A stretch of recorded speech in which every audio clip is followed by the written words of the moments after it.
Structure of C language. Structure of C language అంటే C లాంగ్వేజ్ని మనం ఎలా రాస్తాం, అసలు ప్రోగ్రామ్ని ఎలా రాస్తాం, ఎట్లా ఇది ఏమేమి స్టెప్స్ వాడి మనం స్ట్రక్చర్ని బిల్డ్ చేస్తాము సి లాంగ్వేజ్కి.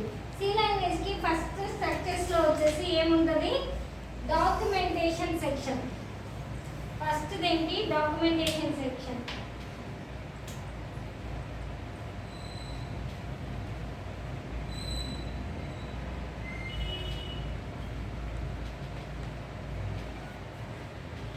డాక్యుమెంటేషన్ సెక్షన్ అంటే ఏంటి, అసలు డాక్యుమెంట్ వచ్చేసి ఇప్పుడు మనం సి ప్రోగ్రామ్ ఏది రాస్తున్నాం, సి ప్రోగ్రామ్ పేరేంటి, దాన్ని ఎలా రాస్తున్నాం, ఎప్పుడు రాసాం, ఏ టైంకి రాసాం, అదర్ పేరేంటి, రాసిన వాళ్ళ పేరేంటి, ఇవన్నీ రాసుకోవడాన్ని డాక్యుమెంటేషన్ సెక్షన్ అంటారు. డాక్యుమెంటేషన్ సెక్షన్ ఎలా మెన్షన్ చేస్తాము, హ్యాష్ తోటి. Okay, forward slash hash. ఓకేనా, దీని తర్వాత ఇక్కడ కామెంట్స్ రాస్తాం, ప్రోగ్రామ్ నేమ్,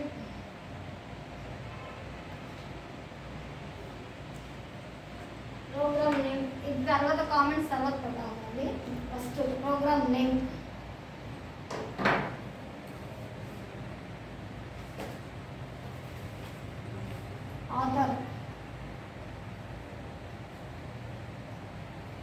ఆథర్ తర్వాత డేట్, ఎప్పుడు రాసాము, ఏ రోజు రాసాము అనేది, డేట్ తర్వాత టైం,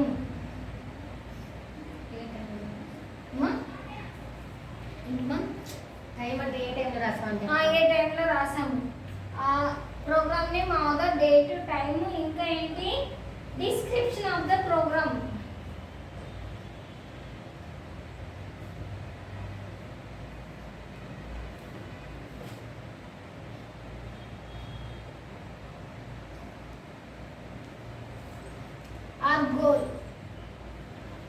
గోల్ అంటే ఏంటి, ఇప్పుడు ఏంటి, ఈ ప్రోగ్రామ్ ఎందుకు రాసాం, అసలు ఏ పర్పస్ మీద రాసాం, దీనివల్ల దీని అవుట్పుట్ ఏమొస్తుంది మనకి.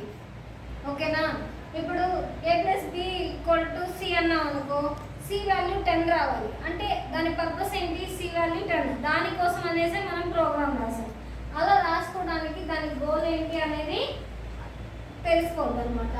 దీన్ని ఈ మొత్తము ఈ డాక్యుమెంటేషన్ని కామెంట్స్ యూజ్ చేస్తాం, కామెంట్స్లో రాస్తాం అన్నమాట. ఈ కామెంట్స్ ఎలా యూజ్ చేస్తాము చూడండి, బ్యాక్వర్డ్ స్లాష్ యాస్ట్రిస్, నెక్స్ట్ ఇవన్నీ ప్రోగ్రామ్ నేమ్, ప్రోగ్రామ్ గ్రూప్, ఇవన్నీ రాస్తాం. ఇలా రాసి మళ్ళీ యాస్ట్రిస్ తోటి బ్యాక్వర్డ్ స్లాష్ని క్లోజ్ చేస్తే ఈ మధ్యలో రాసినవన్నీ డాక్యుమెంటేషన్ సెక్షన్ అవుతుంది.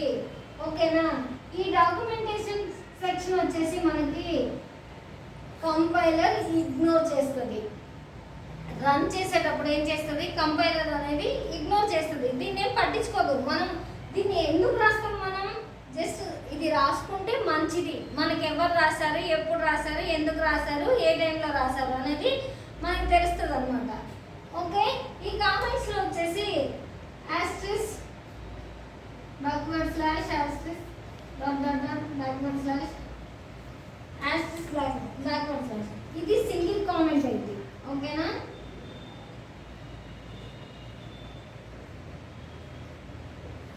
ఇది మల్టిపుల్ కామెంట్స్.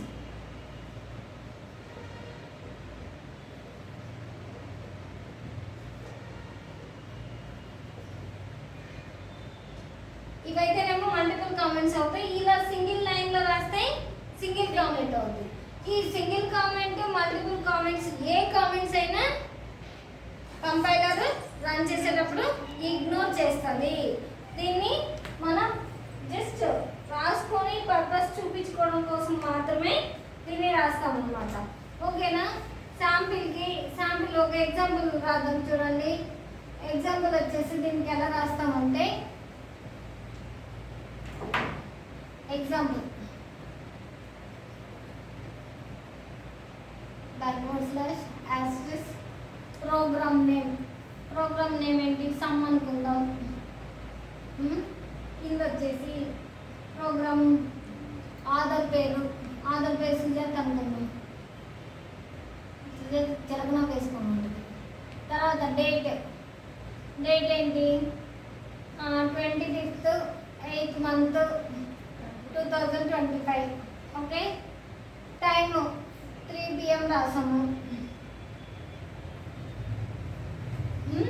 ఆ తర్వాత ఇంకా దీని గోల్ ఏంటి, సమ్మే కదా, దీన్ని సమ్ చేయడం, దీని గోల్ సమ్. ఓకేనా, మళ్ళీ యాస్టెస్ బ్యాక్వర్డ్ స్లాష్. ఇది ఒక ఎగ్జాంపుల్, మీకు అక్కడ ఉన్న మీరు రాసుకున్న ఎగ్జాంపులే నేను చెప్పట్లేదు, వేరే చెప్తున్నాను. ఓకేనా, ఇలా మనము రాసుకోవచ్చు. ఓకే, నెక్స్ట్ వచ్చేసి link section, pre processor and link section. Next link section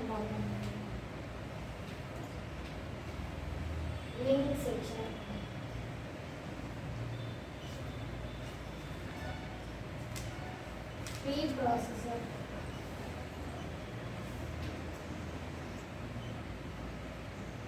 or header files.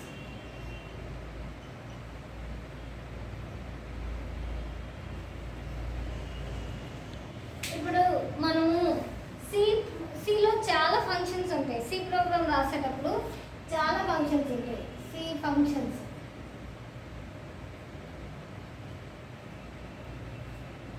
ఒకటి,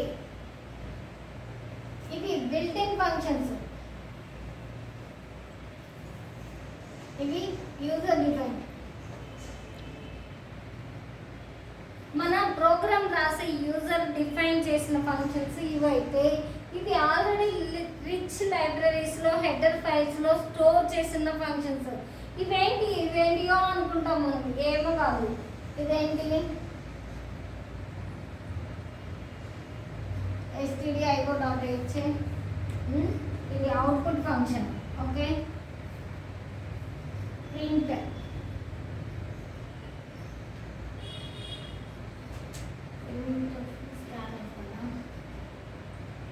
printf వచ్చేసి output functions.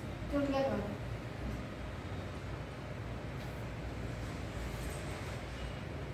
Output scan input function. printf ఏమో అవుట్పుట్ అవుతుంది, స్కాన్ఫ్ ఇన్పుట్ అవుతుంది. స్ట్రింగ్ లెంత్ అంటే strlen, ఇది వచ్చేసి స్ట్రింగ్ లెంత్ ఎంత కనుక్కోవడానికి, string length to find string length.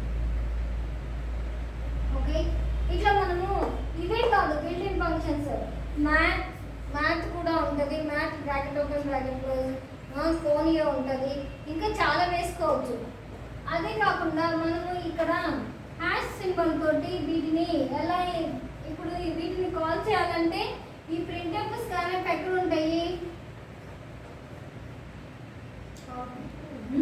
Output అవి ఏ హెడర్ ఫైల్స్లో ఉంటాయి అనేది చెప్తున్నాను. ఇప్పుడు ఆ హెడర్ ఫైల్స్ వచ్చేసి హ్యాష్ ఇంక్లూడ్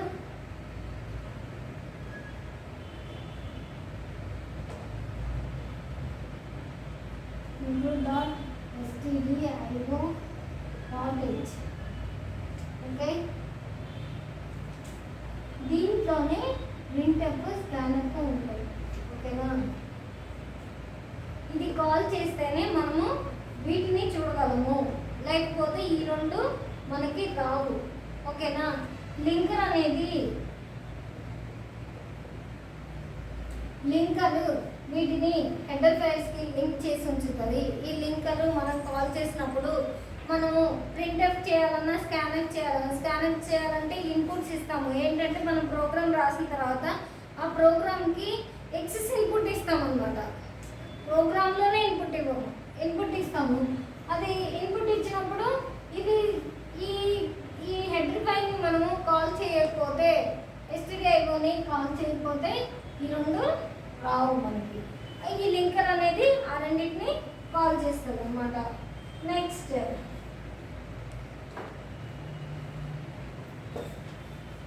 డెఫినేషన్ సెక్షన్. మూడోది డెఫినేషన్ సెక్షన్.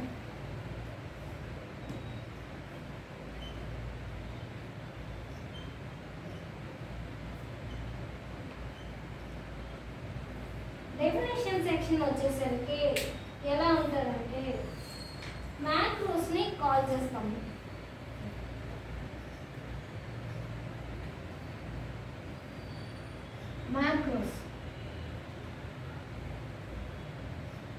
మ్యాక్రోస్ ఉన్నాయి కదా, ఈ మ్యాక్రోస్ ఏంటంటే సింబాలిక్ కాన్స్టెంట్స్.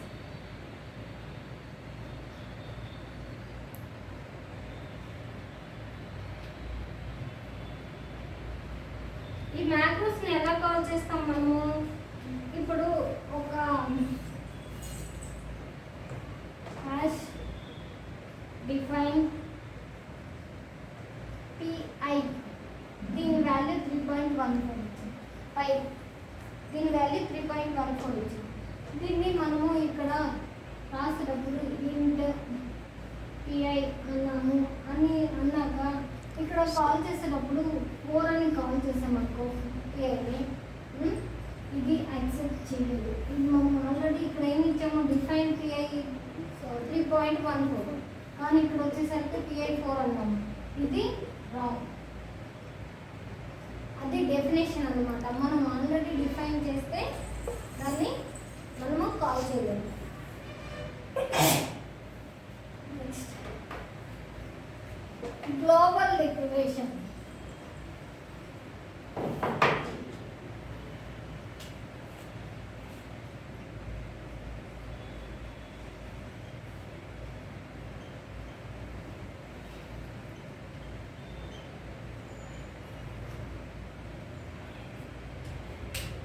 గ్లోబల్ డిక్లరేషన్కి వచ్చేసి ఇది గ్లోబల్ డిక్లరేషను, దీనికి 2 వేరియబుల్స్ ఉంటాయి. ఓకే, వేరియబుల్స్లో 2 వేరియబుల్స్ ఉంటాయి. వేరియబుల్ ఒకటేంటి local variable, 2 global variable. Global variable in main bracket open okay int a equal to 10 అని కాల్ చేసాం. ఓకే, కాల్ చేసిన తర్వాత ఇక్కడ క్లోజ్ చేసాము. క్లోజ్ చేసిన తర్వాత ఇప్పుడు దీన్ని ఇలా రాయడాన్ని లోకల్ వేరియబుల్ అంటాము. ఇది local variable.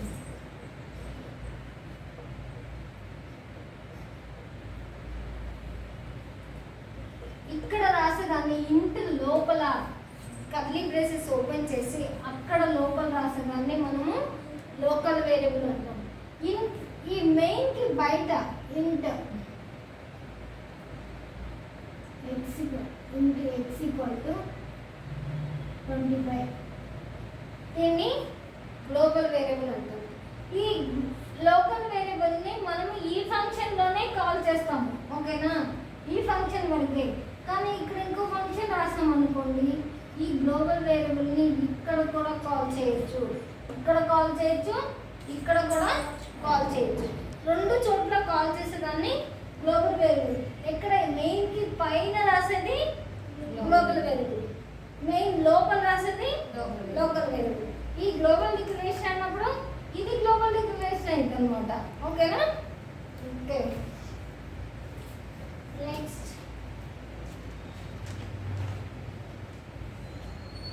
Main function.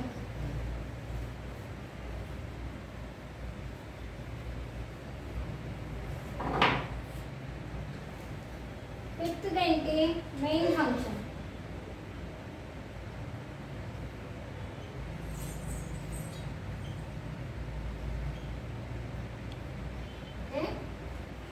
Main function మనము మెయిన్ ఫంక్షన్ ఎక్కడ రాస్తాము?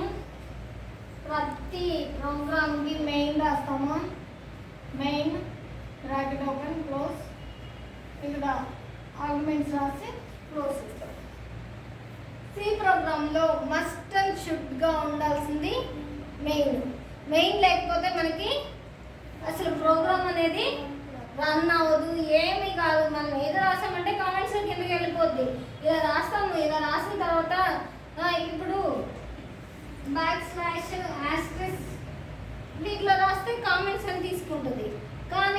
ఇలా రాస్తే ఎర్రర్స్ తీసుకుంటుంది. మెయిన్ లేకుండా కాల్ చేసామంటే మనము ఎర్రర్స్ తీసుకుంటుంది. ఓకే, సో మెయిన్ ఫంక్షన్ అనేది మస్ట్ అండ్ షుడ్గా ఉండాల్సిన ఫంక్షన్ అనమాట. ఓకేనా. Next sub program user define functions.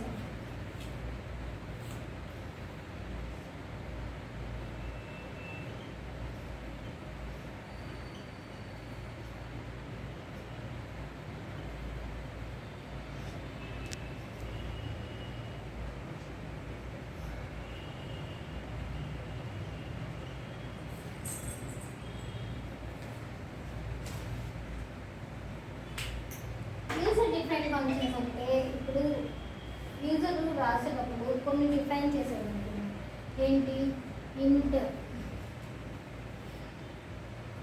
Maybe ఇంట్ యాడ్ బ్రాకెట్ ఓపెన్ ఇంట్ ఏ కామా బి, ఇంట్ బి, ఇంట్ ఏ కామా ఇంట్ బి. ఇది మనకి యూజర్ డిఫైన్డ్. ఓకేనా. ఈ యూజర్ డిఫైన్ని మనము ఇలా రాసాము, తర్వాత మెయిన్ రాసుకున్నాము, కొన్ని ఆర్గ్యుమెంట్స్ రాసిన తర్వాత ఫంక్షన్ క్లోజ్ చేసాం కదా. దీన్ని మనము ఇక్కడ కాల్ చేసాం కదా యూజర్ సబ్ ప్రోగ్రామ్. దీన్ని మళ్ళీ కింద రాసుకోవాలనుకుంటే, ఇంకొక ప్రోగ్రాంలో కాల్ చేయాలనుకుంటే ఇక్కడ కూడా ఇంట్ యాడ్ ఇంట్ ఏ ఇంట్ బి ఇక్కడ కూడా కాల్ చేసుకోవచ్చు కదా మనం. మళ్ళీ కింద కూడా రాస్తున్నాం ప్రోగ్రాము, కింద కూడా రాసేటప్పుడు ఇక్కడ కూడా దీన్ని కాల్ చేసుకోవచ్చు అనుకుంటా. ఇది యూజర్ డిఫైన్డ్. మనం యూజర్ డిఫైన్డ్ ఎక్కడైనా రాసుకొని ప్రోగ్రాంలో కాల్ చేసుకోవచ్చు. ఓకే, ఇది అయిపోయింది. ఇప్పుడు చూడండి, మనకి సి ప్రోగ్రాము వీటి ఈ ఆర్ సెక్షన్స్ని యూజ్ చేసుకొని మనకి సి ప్రోగ్రాము రన్ అవుతుంది. సి ప్రోగ్రామ్ రన్ అవుతున్నప్పుడు ఇదేంటి, ఫస్ట్ది ఇది సజెస్టెడ్.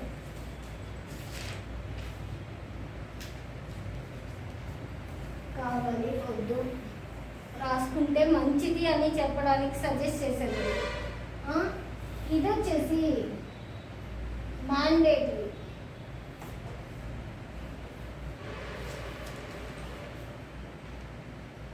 అంటే కంపల్సరీ లింక్ సెక్షన్ అనేది మనకి ఉండాలి. stdio.h హెడర్ ఫైల్స్ మనం కాల్ చేసుకోవాలి కదా, కంపల్సరీ ఉండాలి. Next definition. డెఫినేషన్ అనేది ఆప్షనల్. మనం డిఫైన్ చేస్తాము, చేయకపోవచ్చు. ఓకేనా. డెఫినేషన్ అనేది ఆప్షనల్. మళ్ళీ గ్లోబల్ డిక్లరేషన్ ఆప్షనలే. కానీ మెయిన్ ఫంక్షన్ ఏంటి, మ్యాండేటరీ కదా. Main function mandatory.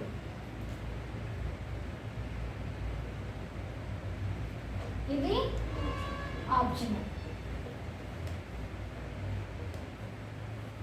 ఇంతవరకు మనకి స్ట్రక్చర్ అయిపోయింది. సి ప్రోగ్రామ్ని ఎలా రాస్తాము, ఏం రాస్తాము అనేది సి ప్రోగ్రాంలో మనకి ఏవేవి దేనికి యూజ్ అవుతాయి. ఓకేనా. ఇంతవరకే అయిపోయింది ఈరోజు.